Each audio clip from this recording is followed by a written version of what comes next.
Hola Pam, ¿qué Hola, tal? ¿se Muchas escucha gracias bien? y bienvenida. Sí, Gracias. Vale. ¿tú a mí me escuchas bien también? Perfectamente. Vale, pues si quieres empezamos ya para aprovechar el máximo posible contigo aquí.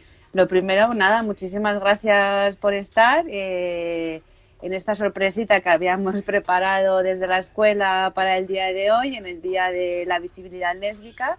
Y nada, bueno, simplemente decir que es un placer tenerte aquí, que muchas gracias. Y nada, bueno, como sabéis, Pam es una activista de derechos sociales, activista feminista, es licenciada en filosofía por la Universidad de Santiago, pero bueno, sobre todo ha sido diputada, pero ante todo, como digo, es activista en defensa de los derechos sociales y activista feminista. Y como creo que es muy importante lo que tiene que decir Pam en el día de hoy, en este día por la visibilidad, pues ya os dejo con ella. Simplemente, pues nada, deciros que vamos a recoger todas las preguntas que hagáis durante esta exposición y que luego pues se las vamos a hacer a Pam para que ella la conteste. Y nada más, te dejamos aquí, Pam, con todo el público que tienes. Muchísimas gracias por estar aquí, de verdad.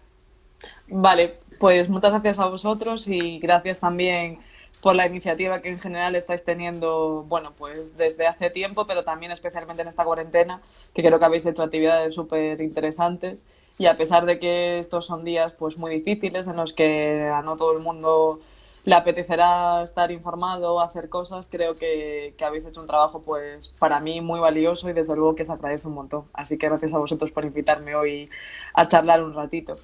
Y bueno, cuando las compañeras me dijeron la posibilidad de hacer una charla hoy sobre los derechos LGTBI, evidentemente el primer debate, que lo tuve con mi novia además, fue, bueno, pues si tenía sentido que un día como hoy, que es el Día de la Visibilidad Lésbica, pues yo hablara sobre los derechos LGTBI.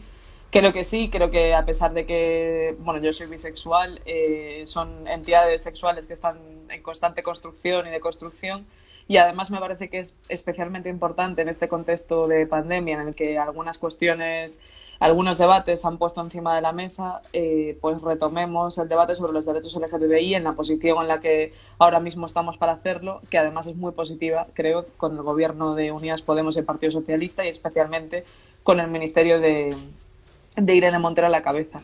Yo creo que hay una reflexión con la que me gustaría empezar, que es bastante interesante y que se la leía el otro día en un artículo en Infolibre a Clara Morales, que decía que, bueno, que la lucha contra la pandemia del VIH en su momento, o la plaga, como le llamaba ella, y se le llamaba también en su momento por muchas activistas LGTBI, puede servir de referencia y tiene enseñanzas que son muy valiosas para lo que estamos viviendo a día de hoy.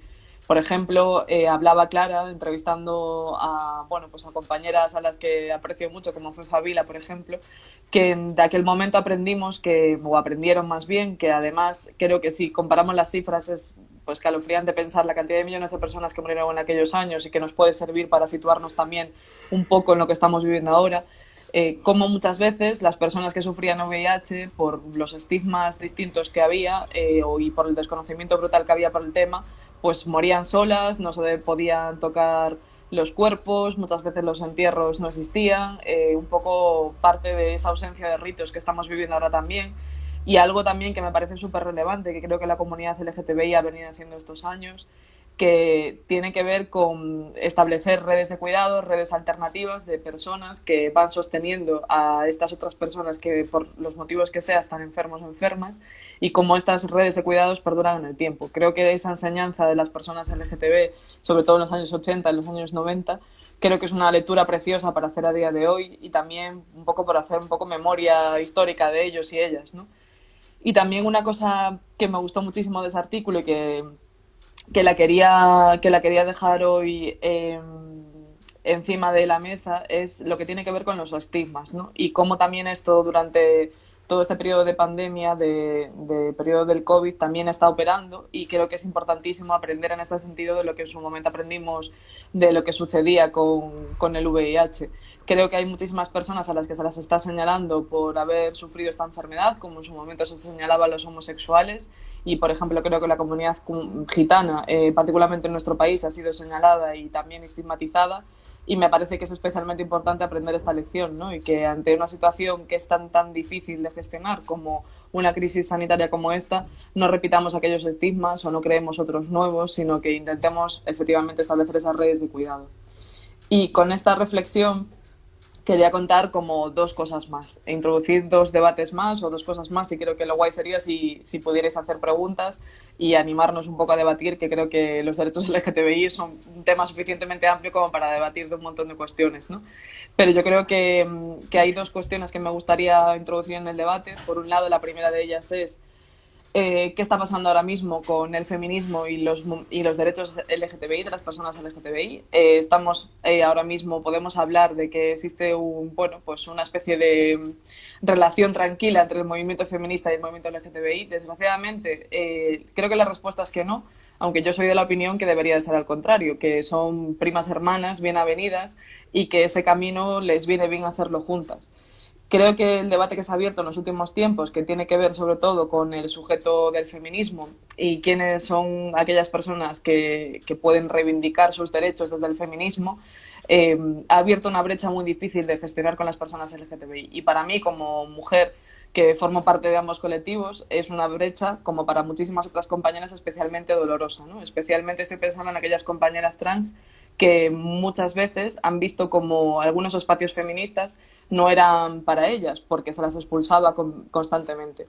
Creo que es una reflexión que podemos leer del último año, del 2019, y también de este principio del 2020, que creo que deberíamos de darle la vuelta. Y al respecto de esto, hablaba antes de que empezara el confinamiento, con Boti, con la directora general de Derechos LGTBI, que como sabéis es una histórica mujer lesbiana, y me decía que ella, cuando empezó a ir a las manifestaciones feministas, algunas veces incluso la habían invitado, precisamente por ser una activista pues tan señalada, la habían invitado a ir en la pancarta, y que algunas otras feministas la habían echado por ser lesbiana o por ser bollera. Y ella decía que aquello lo recordaba con muchísimo dolor, pero que también tenía que ser como una muestra de cómo ha ido evolucionando esta relación entre el feminismo y las personas LGTBI, y que ahora nos parecería impensable, por ejemplo, que las lesbianas o las bisexuales, las mujeres lesbianas o bisexuales, no formáramos parte del movimiento feminista, y de la misma manera que ahora sucede con las personas trans. Y sin embargo, esta historia ha ido evolucionando lo suficiente como para que, simplemente sea una obviedad. Mi deseo, y creo que un foro como este puede estar guay trasladarlo, es que las personas trans formen parte también del movimiento feminista, que las mujeres trans formen parte también del movimiento feminista, y creo que eso es un debate que la verdad no ha tenido como muy buenos resultados. Y en mi opinión, lo interesante sería que, pues que el colectivo LGTBI también se pudiera defender desde las posiciones feministas.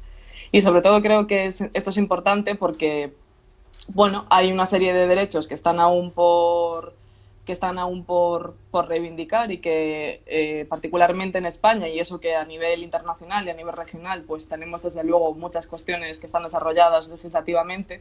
Creo que hay una serie de derechos que están por reivindicar aquí y o que están por desarrollar en leyes, o que están por avanzar desde un punto de vista político, y que estamos en una muy buena disposición de hacerlo, y que cualquier ayuda es buena y es positiva y es bienvenida, y que precisamente, como antes decía al principio, esas reflexiones compartidas, esos espacios comunes de cuidado y de comunidad que, por ejemplo, hicieron las personas homosexuales en los años 80 con el VIH, creo que ahora deberían de repetirse también en otros espacios, y que sería interesante que las feministas y los feministas apoyaran a las personas LGTBI en estas luchas.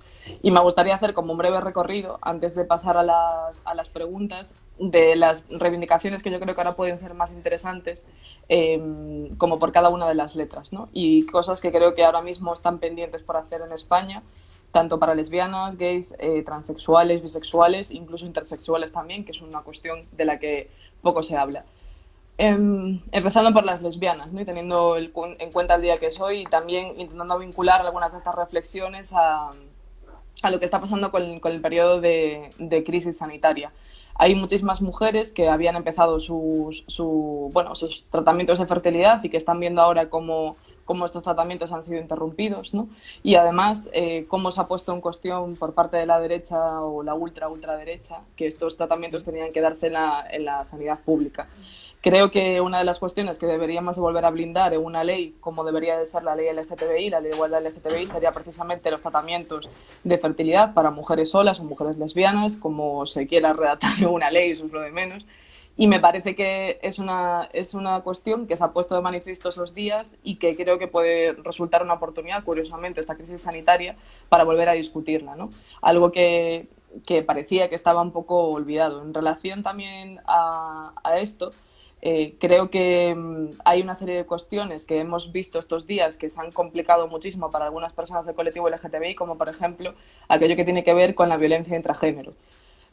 Curiosamente, incluso esto nos ha pasado desde el Ministerio de Igualdad, había algunos temas como este que nos parecían más difíciles de trabajar en este contexto de crisis sanitaria, pero ha sido la Unión Europea en este caso la que nos ha apretado las pilas a España y ha dicho que este era un tema con el que teníamos que empezar a trabajar cuanto antes.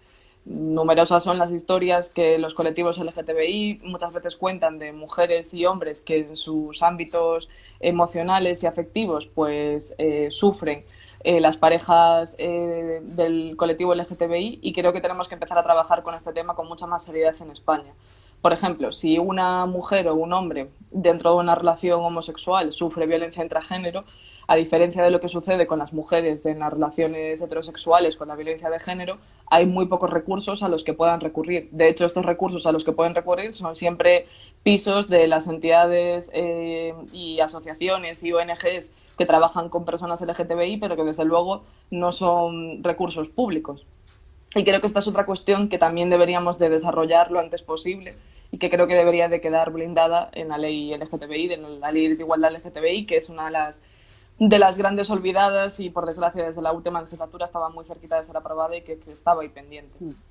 Siguiendo también con cuestiones que afectan a la L y a la G, creo que es igual de relevante lo que tiene que ver con los delitos de odio. Y también creo que en los últimos tiempos, especialmente en esta pandemia, hemos visto como este es un problema que está por solucionar. De nada sirve que haya una fiscalía especializada, de nada sirve que incluso haya teléfonos de información al respecto si no tenemos una garantía de reparación para las personas que sufren estos delitos de odio. Y yo creo que aquí esta es una cuestión que a las personas que formamos parte de la comunidad LGTBI nos afecta especialmente, ¿no? Porque, por desgracia, bueno, pues quién no ha sufrido un insulto por la calle, de quién nos han reído porque iba de la mano con su pareja, de quién nos han burlado porque en el metro tenía una posición más cariñosa con su pareja en ese momento.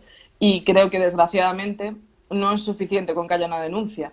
Yo tengo amigos a los que les han pegado por ser gays o por ser lesbianas y pueden poner una denuncia, incluso esa denuncia puede llegar a buen puerto, pero está claro que la reparación tiene que ir muchísimo más allá de eso. Y después de esto, después de que sufras violencia por el hecho de ser la persona que eres, creo que es necesario que tengas pues una serie de asistencia psicológica, incluso prestaciones o bueno, pues de manera análoga a lo que se hace con otros delitos en nuestro país, y que esto, por desgracia, también está por desarrollar. Y yo creo que es un tema especialmente importante porque además está profundamente vinculado con la necesidad de tener una educación sexual o una educación afectivo-sexual o en la diversidad, que ahora mismo, pues desgraciadamente tampoco existe, ¿no?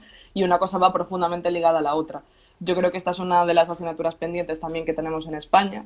Creo que es imprescindible que exista una educación en la diversidad, que desde pequeñas y pequeños nos enseñen a que no pasa nada por tener cualquier identidad de género o tener cualquier orientación sexual o vivir la sexualidad de una manera activa y placentera. Creo que son cosas que, afortunadamente, las generaciones más jóvenes cada vez viven bueno, de manera más natural. Creo que nada tiene que ver, por ejemplo, cómo lo vivo yo, que tengo 30 años ahora, cómo lo viven las chavalas que utilizan TikTok ahora mismo, y creo que eso es súper positivo porque se han dado grandes pasos en ese sentido, pero aún quedan muchísimos más pasos por dar, y creo que el retroceso que hemos vivido en España con la derecha y la ultraderecha pues es evidente, ¿no? Sobre todo, por ejemplo, con lo que tiene que ver con el PIN parental, que yo creo que ha sido un duro golpe, especialmente para la comunidad LGTBI, ¿no? Lo duro que es que en la televisión vuelvan a decir que somos personas enfermas por querer a otras personas. Continuando con las letras, me parece también que sin duda hay una deuda histórica en este país con las personas transexuales, ¿no? Yo creo que bueno, además es especialmente doloroso este tema porque creo que lo que ha pasado con el movimiento feminista en los últimos meses, lo que hablaba al principio, me parece que hace que esa deuda se haya hecho aún más grande, ¿no? A esas mujeres transexuales que pelearon también por nuestras libertades en nuestro país y que, sin embargo, parece que no terminan de ver cómo sus derechos son ratificados.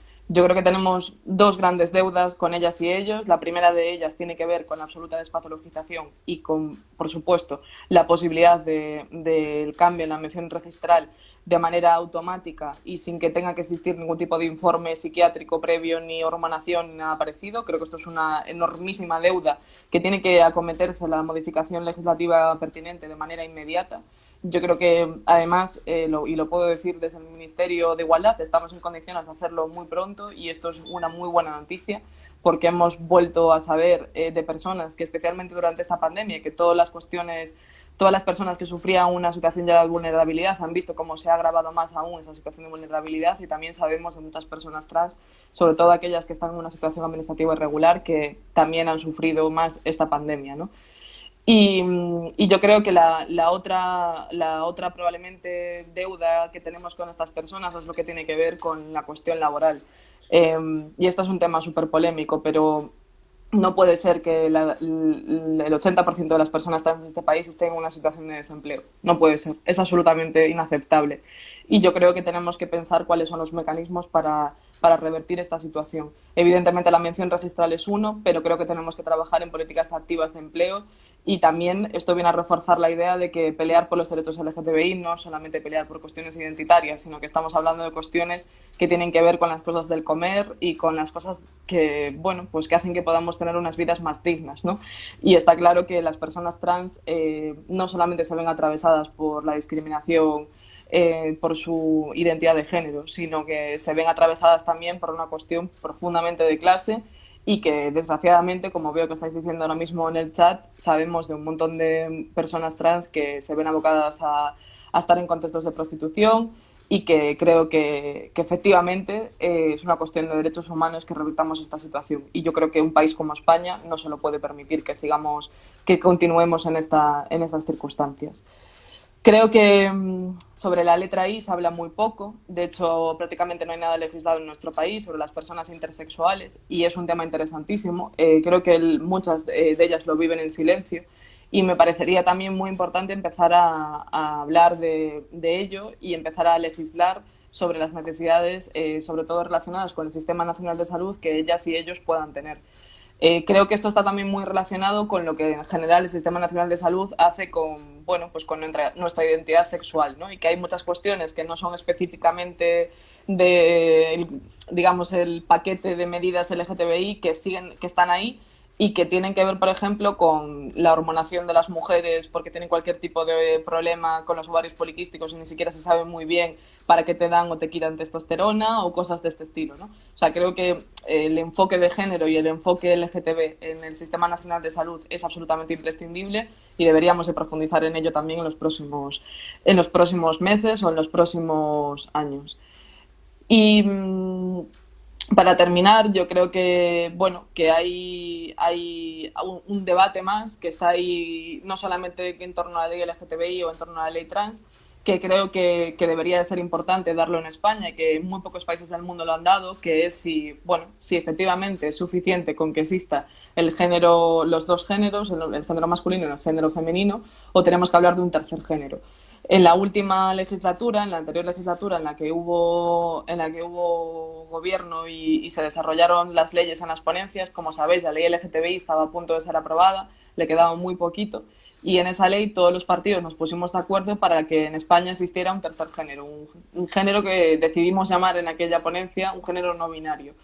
Pero es cierto que es un debate que yo creo que merece, bueno, pues muchísimo consenso social, y que probablemente le falta bastante por por desarrollarse en nuestro país. Y también que, bueno, ya que estamos aquí unas cuantas pensando sobre este tema, pues me gustaría lanzarlo, ¿no? Y en algunos otros países se habla, por ejemplo, también de género no binario, pero en otros existe la posibilidad de marcar una casilla como, por ejemplo, género fluido o tercer género. Yo creo que es un debate súper complejo, no solo por lo que tiene que ver con el género sentido y cómo cada una de nosotras nos podemos sentir al respecto de nuestra identidad sexual, sino también que es un debate muy complejo porque afecta al sistema sexo-género y a los planteamientos que tienen tanto el feminismo como la, ¿no? Y creo que es lo que ha provocado en determinados momentos que muchas mujeres desde el feminismo bueno, pues cuestionaran qué efectos o se plantearan qué efectos podría tener la existencia de este tercer género en lo que habitualmente hemos llamado las políticas de igualdad, que básicamente hacían discriminación positiva sobre las mujeres.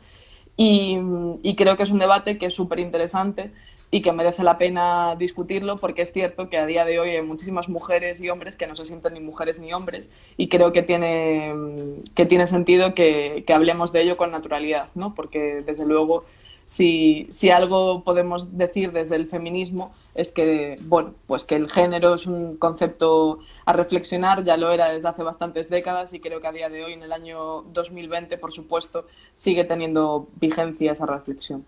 Y estas son las ideas que a mí me apetecía introducir hoy, y ahora, si queréis, pues podemos empezar con las preguntas. Bueno, muchas gracias, Vam. Como has visto, lo del tema del tercer género Sí. ha dado ahí mucho que hablar del tema, pero yo quería preguntarte en primer lugar, para que no... Una pregunta que me ha parecido súper interesante que han hecho al principio cuando estabas hablando del tema sobre la transexualidad, y comentaban que hay muchos trans que ahora mismo están, te leo la pregunta literal, hay muchas personas trans que viven en un mundo marginal, entre comillas. ¿Cómo crees que le están afectando esta pandemia y qué ayudas en estos momentos tienen pues organizaciones, plataformas, etcétera? Yo creo que es una pregunta bastante importante por todo lo que has comentado al principio, ¿no? Y todo el tema de que pues había muchas personas, el 80% está desempleada, etcétera. Yo creo que es muy importante para estos momentos que estamos viviendo de confinamiento. No sé si puedes a lo mejor pues especificar o decir las ayudas que se están tomando o las organizaciones, etcétera. Sí, sí, totalmente. O sea, es una cuestión relevantísima. Yo creo bueno, una buena noticia. Mañana, desde la Dirección General de Derechos Sexuales y LGTBI, de Diversidad Sexual y LGTBI, sacamos una guía en la que aparecen todos los recursos que están a disposición de las personas LGTBI, también aquellos que son para las personas trans. Y además, y creo que esto también es importante decirlo, y es importante decirlo sin complejos, precisamente por lo que decíamos antes de la vulnerabilidad a la que se ven sometidas muchísimas mujeres trans, también sacaremos una guía para los casos de trata con fines de explotación sexual y mujeres en contexto de prostitución, también mencionando aquellas entidades y recursos que atienden a mujeres que son víctimas de esta situación y que son personas trans y que están en una situación muy difícil. Ahí aparecerán todas las entidades, pero como decía antes, a mí lo que me parece más relevante es en realidad la falta de recursos públicos que hay a este respecto, ¿no? O sea, yo creo que cualquier persona, por ejemplo, digamos que el país ha asumido que si tú eres una mujer y sufres violencia de género, tienes una serie de recursos a los que ir, hay una serie de teléfonos a los que llamar, y sin embargo creo que con los casos que algunas personas LGTBI están sufriendo de violencia y, en definitiva, de vulneración de derechos humanos, el trabajo está por hacer. Creo, por ejemplo, que el centro que se hizo en el Ayuntamiento de Barcelona, que no recuerdo bien ahora cómo se llama, pero que es un centro LGTBI que está muy guay y es una maravilla, que esto Laura, la concejala de Barcelona en Comú, es una gran feminista que tiene unas ideas, bueno, que creo que son para, desde luego, seguir muy de cerca. Creo que es ese tipo de formato el que deberíamos de seguir trabajando a futuro. En cualquier caso, para las personas trans que ahora mismo puedan tener cualquier tipo de problema, aparecerá en esta guía, que estará colgada mañana en todas las redes sociales y en la página web del Ministerio, todos los recursos que estén disponibles. Y sobre las ayudas, bueno, evidentemente entiendo que estamos hablando de personas trans que puedan sufrir algún caso de violencia, ¿no? Como por ejemplo pues un delito de odio o algo por el estilo. hay muchas ayudas a las que se puede optar, pero a mí me gustaría mencionar una que creo que es especialmente relevante, ya que ha sido aprobado hace muy poco, que es la que tiene que ver con la vivienda. Nosotras estamos trabajando para que el último plan de vivienda que se ha presentado precisamente con motivo del COVID, pues también se puedan acoger a él personas LGTBI y entidades LGTBI. Yo creo que esto es súper importante porque hay muchas entidades, como antes decía, que no tienen ahora mismo suficientes recursos para seguir pagando los pisos de acogida o pisos de urgencia que se utilizaban para las personas que estaban en una situación súper difícil. Por ejemplo, típico caso en el que tus padres, bueno, que hay muchos desgraciadamente, ¿no? Que el padre le pega al hijo porque es homosexual y es evidentemente una situación de violencia insostenible, pues ahí tiene que haber recursos de emergencia a los que esa persona pueda acudir. Lo mismo para las personas trans y creo que esto es una muy buena noticia que se esté desarrollando y mañana vendrá explicado en esta guía que os contaba ahora. Muy bien. A ver, pues muchas gracias porque has dado un montón de información y lo de la guía está fenomenal, así que habrá que ahí darla a conocer muy bien porque eso es muy importante. Hablaban aquí también de que había que hacer una sanidad para nuestra humanidad, ¿no? Y yo creo que ahora que se está hablando de cómo reestructurar digamos, el Sistema Nacional de Salud, de empezar a hablar de estas mesas de reconstrucción, ¿no? Etcétera. Creo que sería muy importante incorporar, te pregunto, ¿no? Mi opinión personal es que evidentemente, ¿no? Pero en el Sistema Nacional de Salud ahora mismo no puede faltar, sin ningún tipo de duda, una perspectiva tanto feminista como LGTB, ¿no? O sea, yo creo que es fundamental para esta reconstrucción que se plantea. Sí, sí, totalmente. Y de hecho yo creo que si lo pensamos en los casos prácticos es como mucho más fácil, ¿no? Por ejemplo, ¿qué personas pueden ir al ginecólogo? ¿Qué genitales tienes que tener para ir al ginecólogo o al urólogo? ¿Qué conversación puedes tener, por ejemplo, un hombre trans que es una persona gestante, que puede ser una persona que se beneficie de las técnicas de reproducción asistida? ¿A qué médico tiene que ir? ¿Asiste a ese médico como hombre o como mujer? Yo creo que son preguntas que, bueno, pues que aunque levantan ampollas hacerlas y muchas veces se convierten en súper polémicas, yo creo que es importante que las reflexionemos desde el punto de vista también político y su traducción legislativa, ¿no? Y que tiene sentido que adaptemos lo máximo posible el Sistema Nacional de Salud a esto. Además de preguntas como súper, no sé, anticuadas que muchas mujeres nos seguimos encontrando en el ginecólogo, como por ejemplo cuando te preguntan, bueno, ¿y relaciones sexuales o embarazos o no sé qué? Es como, bueno, pues a lo mejor debería de haber algún mecanismo o algún tipo de protocolo para empezar por nuestra orientación sexual y que desaparecieran todas esas preguntas después en las que se da por supuesto que todo lo que te pasa cuando vas al ginecólogo tiene que ver con que has estado con una persona que tenía pene, ¿no? Yo creo que en ese sentido el Sistema Nacional de Salud es súper anticuado y merecería la pena darle una vuelta, desde luego. Y, por supuesto, todo lo que tiene que ver con la despatologización trans, ¿no? Que yo creo que es esa gran asignatura pendiente y que no puede ser que en nuestro país en muchas ocasiones se siga tratando a las personas trans como si fueran enfermas, eso está claro. Con respecto al último tema que has comentado, lo del lo del tema del género, que es ahí cuando se ha empezado aquí un poquillo de debate y tal, aquí hay una afirmación que no sé, yo te la introduzco para que vayamos generando, ¿no? Y entonces hablaba Teresa que decía, el género es lo que el feminismo quiere abolir desde los mismos inicios del movimiento. Nada, te lo dejo ahí para a ver si...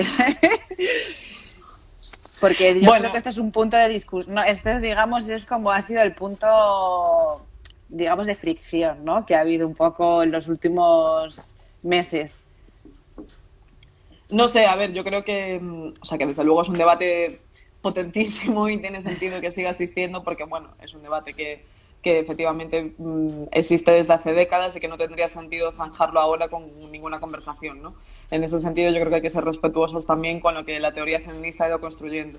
Lo que pasa es que creo que se mezclan siempre como dos planos, ¿no?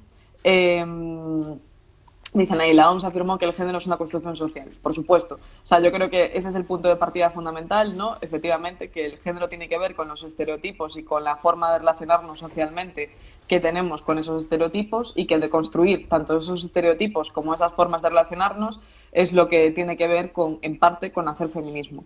Ahora bien, creo que el debate viene cuando se asume que esta misma deconstrucción de los estereotipos y de los roles sociales tiene que ver también con una deconstrucción de nuestra identidad sexual.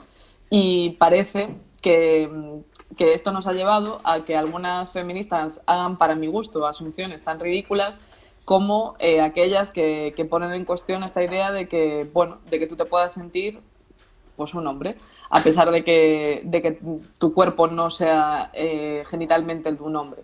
Y yo creo que son dos cosas completamente distintas. Es decir, que yo creo que por un lado hay una reflexión que es política y socioeconómica, que tiene que ver con los estereotipos que los hombres y las mujeres tenemos en la sociedad.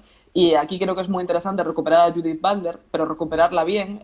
Siempre se dice que malinterpretada, yo creo, que Judith Butler hablaba de los roles de género como los papeles que las actrices y los actores interpretaban en el teatro, pero creo que en realidad los roles de género más bien ella los explicaba como si fuera papel permanentemente una fotocopiadora, es decir, que estamos totalmente insertados en la sociedad reproduciendo una y otra vez aquellos roles para los que, bueno, hemos nacido con determinados genitales, ¿no? Pero yo creo que cuando digamos, el pensamiento queer o la comunidad LGTBI reflexiona sobre el género y sobre la importancia que tiene de poder deconstruirlo, se está hablando desde otro punto de vista. Y creo que es importante no mezclar la vindicación de que existan otros roles de género que no sean los que socialmente y patriarcalmente se han establecido con la necesidad de que podamos tener la identidad de género que nosotros queramos y que tiene que ver con sentir que tu cuerpo no es tu cuerpo y que quieres construir otra identidad de género. Yo creo que, bueno, que son dos debates que habitualmente se han querido mezclar como malintencionadamente, pero que no son exactamente lo mismo. Y además creo que es muy importante porque cada vez que se niega ese derecho de las personas a autodeterminar su género, en realidad estamos negándoles, para mí, un derecho humano. Yo creo que el derecho a la autodeterminación de género es un derecho humano y cada vez que una parte del feminismo se empeña en negarle esto a ciertas personas, creo que se está cometiendo un error, bueno, bajo mi punto de vista histórico. Aquí, bueno, es que ese debate es largo y bueno, Sí, a ver sí, si sí, bueno. cuando salgamos del confinamiento yo creo que deberíamos de sentarnos y reflexionar bastante a este respecto, que yo creo que hay muchísimo que hablar y como bien lo has explicado tú, ¿no? Que a veces se establecen debates que no tienen debates falsos, ¿no?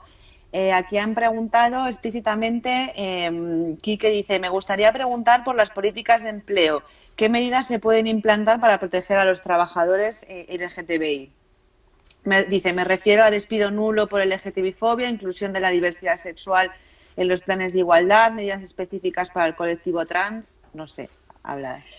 A ver, yo creo que la política de empleo LGTBI está por desarrollar en España. O sea, creo que es absolutamente inexistente. Y creo que uno de los errores que habitualmente, bueno, errores o caminos para mi gusto equivocados, ¿no? Que a lo mejor hay que pensar otros, se suelen coger es, bueno, como ya tenemos un aparato que funciona estupendamente, que es el aparato de las políticas de igualdad, a ese aparato de las políticas de igualdad le sumamos el antirracismo y le sumamos la anti-LGTBI-fobia, ¿no? Y creo que eso es un error, porque cada comunidad o cada grupo que es vulnerable por una determinada cuestión necesita unas políticas específicas. Creo que el éxito de las políticas de igualdad tiene que ver con lo específicas que han sido en torno a las mujeres. Y creo que el diseño de las políticas LGTBI tiene que ser pensado específicamente para las personas LGTBI. Entonces, con esas propuestas que decía ahora mismo Quique, que yo creo que a priori podrían sonar todas perfectamente bien, yo creo que sería súper importante enfocarlas, por ejemplo, a una estrategia nacional contra la LGTBI-fobia, por ejemplo, que es una cosa que nunca ha existido en España y que es evidente que existe la LGTBI-fobia. En el momento en el que tenemos políticos en el Congreso de los Diputados que constantemente hacen afirmaciones, como por ejemplo el otro día pasaba con un diputado de Vox, Grande Marlaska, sobre su orientación sexual, riéndose y burlándose de él, ¿no? O sea, yo creo que el problema aún está ahí, no está en la siguiente fase de dónde colocamos las políticas. Yo creo que tenemos que ir a una fase primera en la que se trabaje contra estos delitos de odio, en la que se trabaje contra estos estereotipos, en la que se trabaje la educación sexual y cómo de ahí deberían de ir colgando las políticas de empleo que favorezcan la discriminación que ahora mismo sufren ciertos colectivos. Sobre las personas trans, que aquí el gran debate es sobre si tienen que tener o no una cuota, yo creo que sí que se puede trabajar. Quizás no puede ser una cuota que sea para todos los espacios laborales, pero sí que creo que es muy positivo cuando estas cuotas se utilizan en términos positivos y han funcionado en otros aspectos como las políticas de igualdad, pero también, por ejemplo, para las personas con diversidad funcional o para también las personas que son las mujeres que han sido víctimas de violencia de género, etcétera, etcétera. Yo creo que sí que se podrían trabajar en políticas específicas que permitieran tener alguna cuota en algún tipo de sector productivo que favoreciera la integración laboral de las personas trans. Pero, en cualquier caso, creo que, como cualquier política pública, necesita de datos previos, necesita de un estudio previo que nos dé pistas de por dónde podemos ir. Porque lo que no tendría sentido es que simplemente porque, bueno, pues la afirmación de hay muchas personas trans, o el problema que tenemos, ¿no? Hay muchas personas trans que no tienen empleo, y que la traducción o la respuesta a esto fuera automáticamente darles una cuota en cualquier tipo de oferta pública de empleo, por ejemplo, porque yo creo que eso ni solucionaría el problema ni sería, bueno, equitativo, ¿no? Con los problemas que puedan tener otros colectivos en la sociedad. Jo, pues es que cuando estabas hablando de esto, de que el problema está en la base, ¿no? De educación, porque al final es todo, ¿no? Más educación sexual, que tiene que colgar todo de esa pata, ¿no? ¿Cómo crees que puede influir? Porque yo personal, esto es una opinión o como un debate entre tú y yo casi, ¿no? No, pero yo pienso, por ejemplo, que se había avanzado mucho, por ejemplo, en educación, en igualdad, ¿no? En España, y he sentido como de repente a través de las formaciones de ultraderecha, pues como que se ha venido lo que decías tú antes, ¿no? O sea, un retroceso porque se ha vuelto a hablar de como de los gays, lesbianas como una enfermedad, etcétera, etcétera, algo que yo que pensaba que hace unos años sería impensable volverlo a escuchar otra vez, ¿no? ¿Cómo crees que se puede combatir todo esto, todo este discurso del odio? Y más ahora con los bulos y con no sé si me he Sí, sí, explicado. sí, total, total. A ver, o sea, ojalá tuviera la moneda, la Ya. clave mágica para solucionarlo, ¿no? Pero bueno, yo creo que sí que hay dos cosas que me parecen súper importantes que deberían de pasar. Que la primera de ellas ya la estamos haciendo, que es, creo que la visibilidad de las personas LGTB en los espacios públicos es fundamental. O sea, y de verdad que queda muchísimo por hacer en este sentido. Es decir, puede que los hombres gays estén como más institucionalizados de alguna manera, ¿no? Este lobby gay que se le llama, todo el respeto del mundo a los hombres homosexuales, faltaría más, pero sí que creo que tienen una posición de poder por cuestiones que tienen que ver con los sesgos de género, evidentemente, mucho más aceptada que la posición que podamos tener las mujeres lesbianas o bisexuales, por no hablar ya de en qué lugar quedan las personas trans. Yo creo que es importantísimo que los espacios públicos sean ocupados también por personas LGTBI. A mí me pareció brutal que cuando yo fui diputada, yo no lo sabía, pero cuando lo conté en Twitter que era bisexual, y me dijeron que era la primera vez que una diputada en España decía que era bisexual, y que lesbianas lo habían dicho unas 7. O sea, es como, ¿qué problema tenemos para que pase esto? O sea, de verdad, esto es un país tan moderno y que ha aceptado tanto a la comunidad LGTBI, cuando las personas que ocupan el espacio público no son para nada, no representan para nada el porcentaje que después tiene la realidad. Bueno, pues creo que esta es una reflexión que tenemos que hacer. ¿Por qué esto no pasa?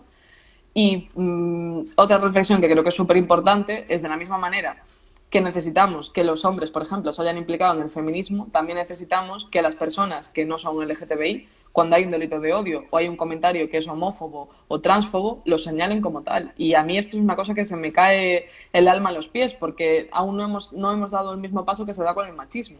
De hecho, a día de hoy aún tenemos que escuchar comentarios por parte incluso de gente que se presupone progre, del tipo, bueno, a ver, es que en realidad a mí tu sexualidad no me importa porque es como del ámbito privado, ¿sabes? Yo no me voy a meter a defenderte si un día te llaman guarra porque te acuestas con hombres y mujeres. Y es como, no. O sea, detrás de esto lo que hay es un estereotipo que tiene que ver con la LGTBI-fobia, que tiene que ver en este caso con la bifobia, con una falta brutal de educación sexual que debería de poder revertirse trabajando eso.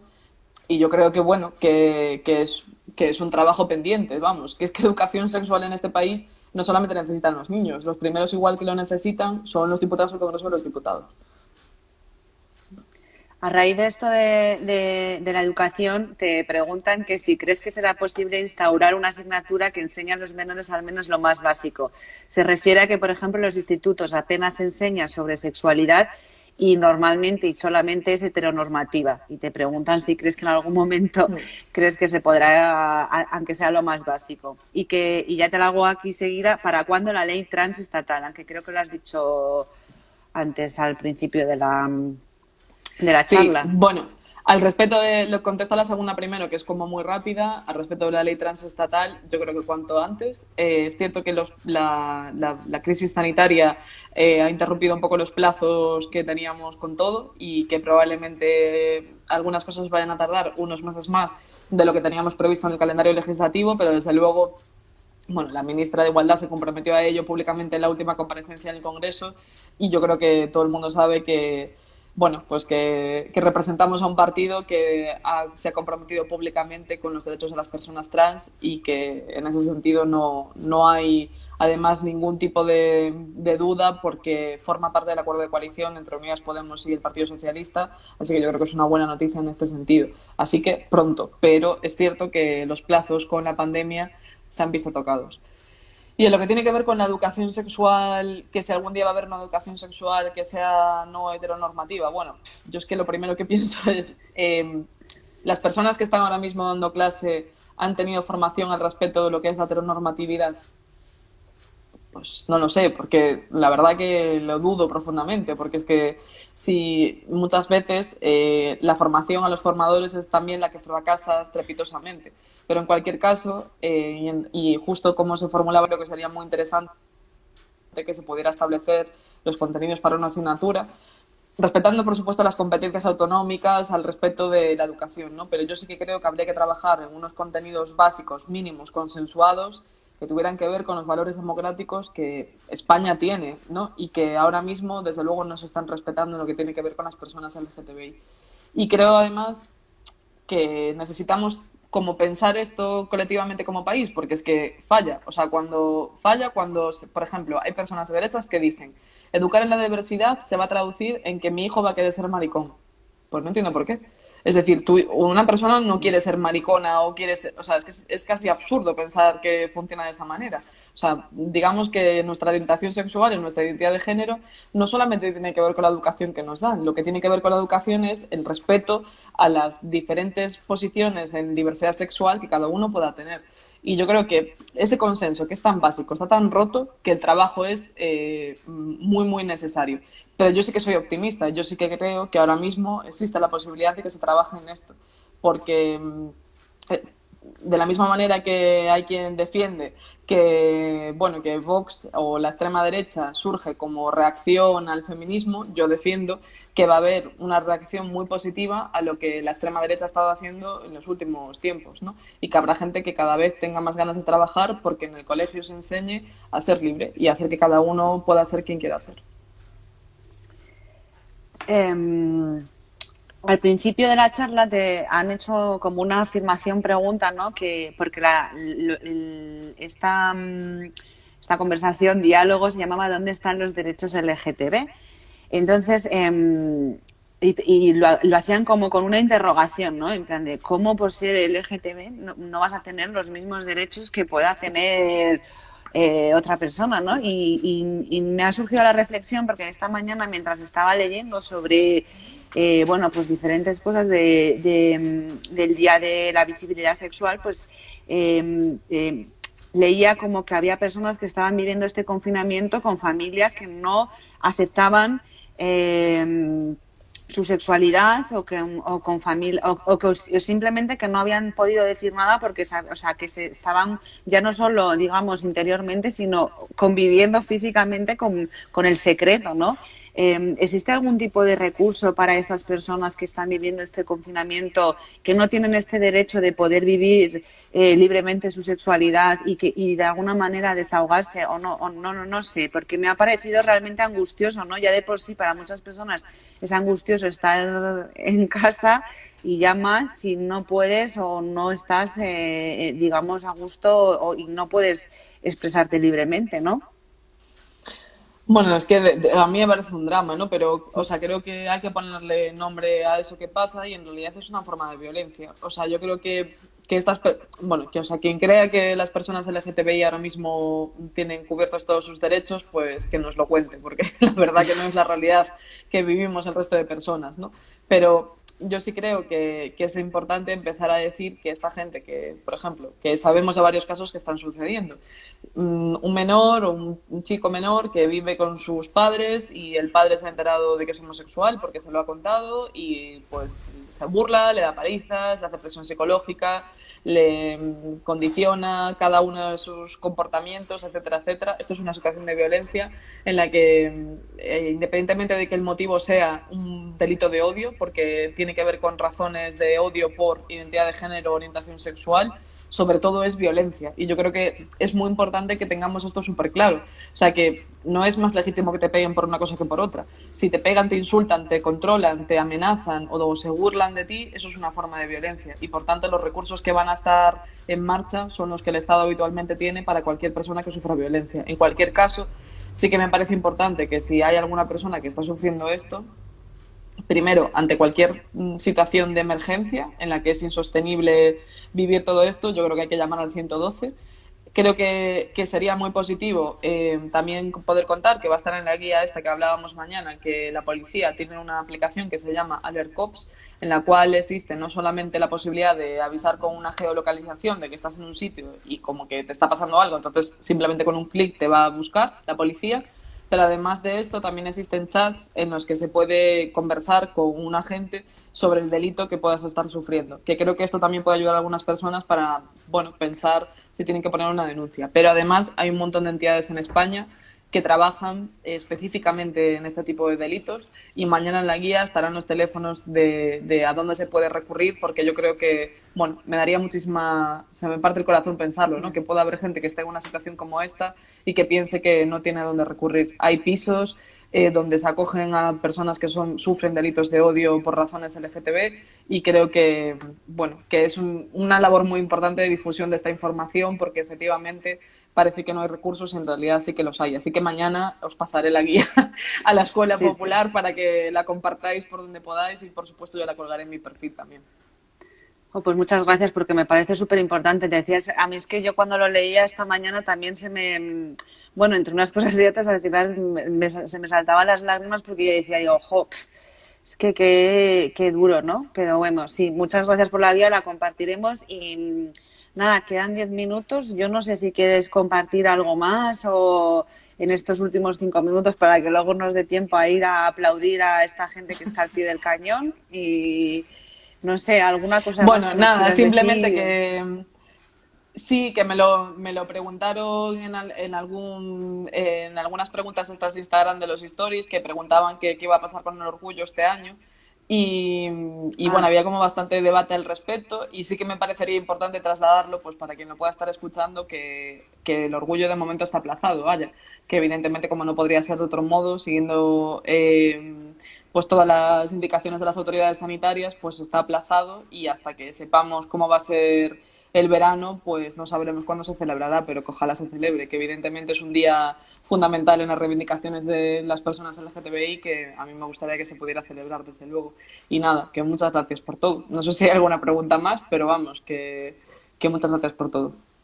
Mira, dicen que tenemos que pegar la guía en los barrios. Pues mira, me parece estupendo. Yo creo que tenemos que hacer así como un mini resumen para pegarlo como, porque es que me parece fundamental. Di que sí, es que lo por ahí dice, hay que pegarlas en el papel en los barrios, porque luego al final es lo más cercano que tenemos. Pues nada, pues muchísimas gracias, Pam, y de verdad es que ha sido un placer tenerte aquí. Bueno, es un placer siempre, de verdad, escucharte, oírte y todo lo que tienes que decir que me parece súper interesante. Así que muchísimas gracias, de verdad, Nada, a vosotros, un placer. A ver si nos vemos la próxima vez sin pantallas de por medio y discutimos sobre el papel del género en el colectivo LGTBI. Sí, me parece un debate fundamental. Pues muchísimas gracias, Pam, de verdad. Venga, a vosotros. Venga, hasta Chao. luego. Adiós.